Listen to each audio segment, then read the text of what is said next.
by every official metric, you're doing everything right. You've got the degree, you landed the job, and you've even seen a few raises. But if that's true, why does it feel like you're running a race on a treadmill that keeps getting faster? Why is it that no matter how many zeros are added to your paycheck, your bank account feels emptier than it did 5 years ago? The truth is, you aren't failing. You're being liquidated.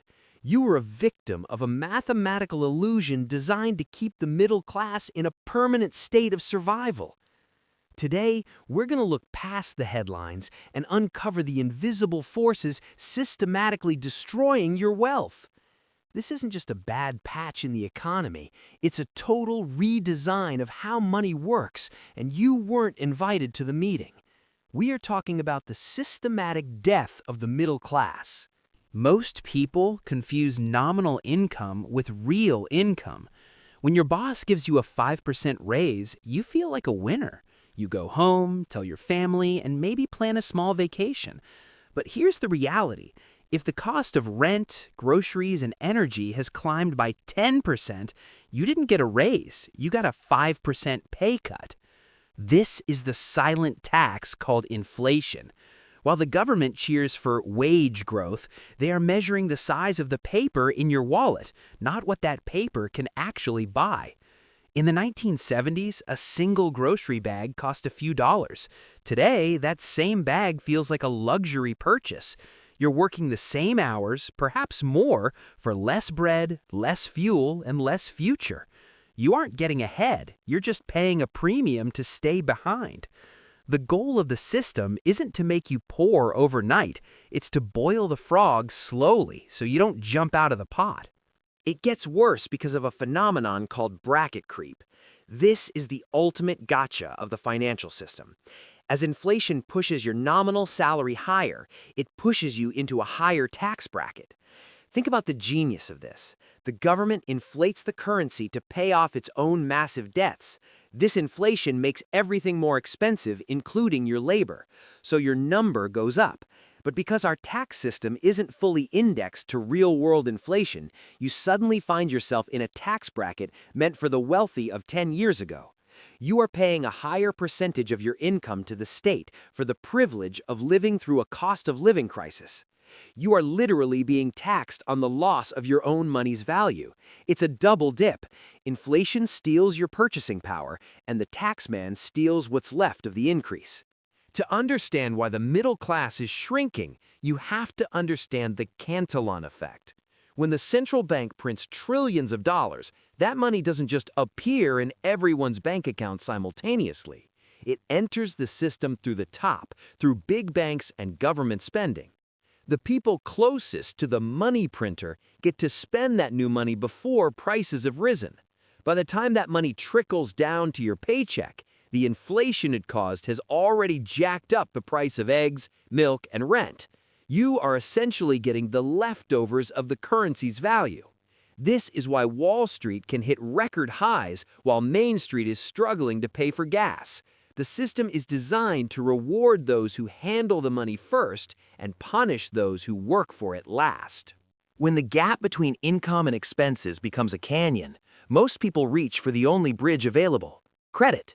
By the end of 2025, American credit card debt hit a staggering $1.28 trillion. But the media doesn't call this a crisis. They call it robust consumer spending.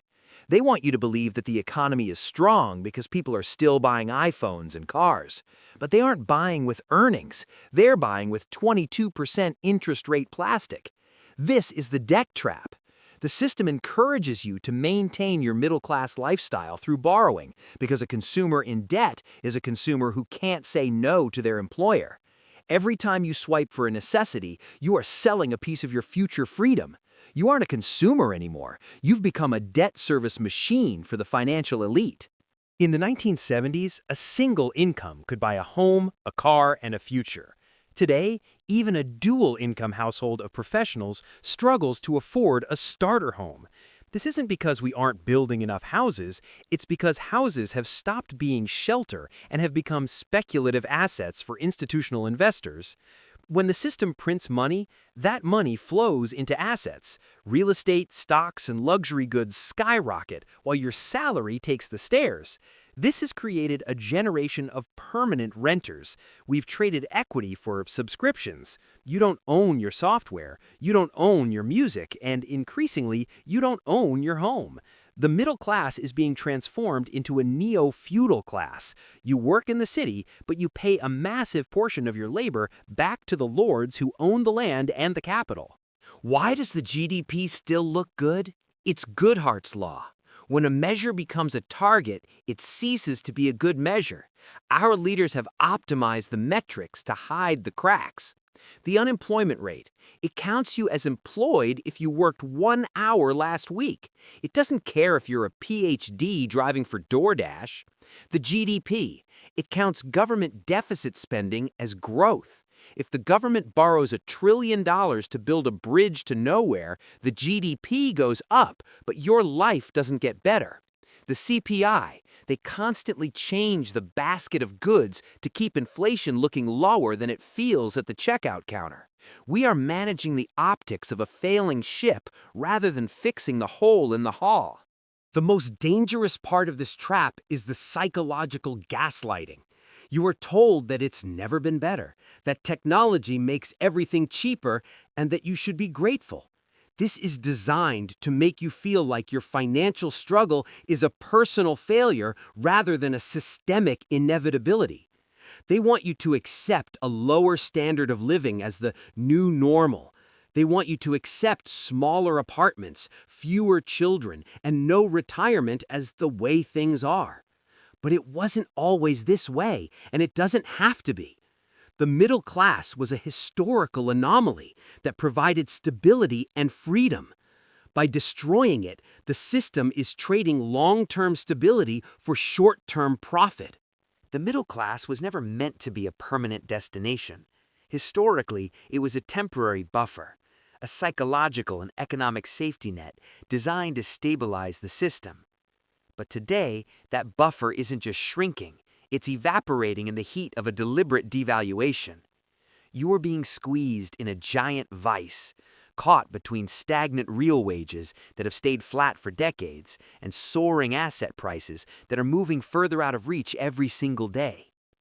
Once you see this illusion, once you realize that the numbers on your screen are being manipulated to hide the loss of your time, you can't unsee it.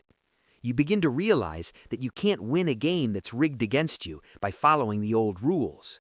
Saving paper in a bank is no longer a virtue. It's a slow leak in your financial ship. To survive, you must change how you play. It starts with the most powerful asset you own, your education and your perspective. You must stop saving in a currency that was designed to melt like ice in the sun. You must start understanding the fundamental difference between currency, which is a tool for trade, and wealth, which is a store of value and time. If you're feeling the squeeze at the gas pump, or if your local grocery store prices feel like a cruel joke, you are not alone. You aren't crazy, and you aren't failing. You are simply witnessing the curtain being pulled back. Drop a comment below and tell me, when was the exact moment you realized the new normal was a trap? Let's talk about the real economy, the one they don't show on the news, the one that affects your family's dinner table. Subscribe to this channel and turn on notifications. We aren't just here to watch the collapse, we're here to build a map through it. We're tearing down the curtain piece by piece until the mechanics of the system are bare for everyone to see. Remember, the only way out of a trap is to understand exactly how it was built. Your journey to financial sovereignty starts now. I'll see you in the next video.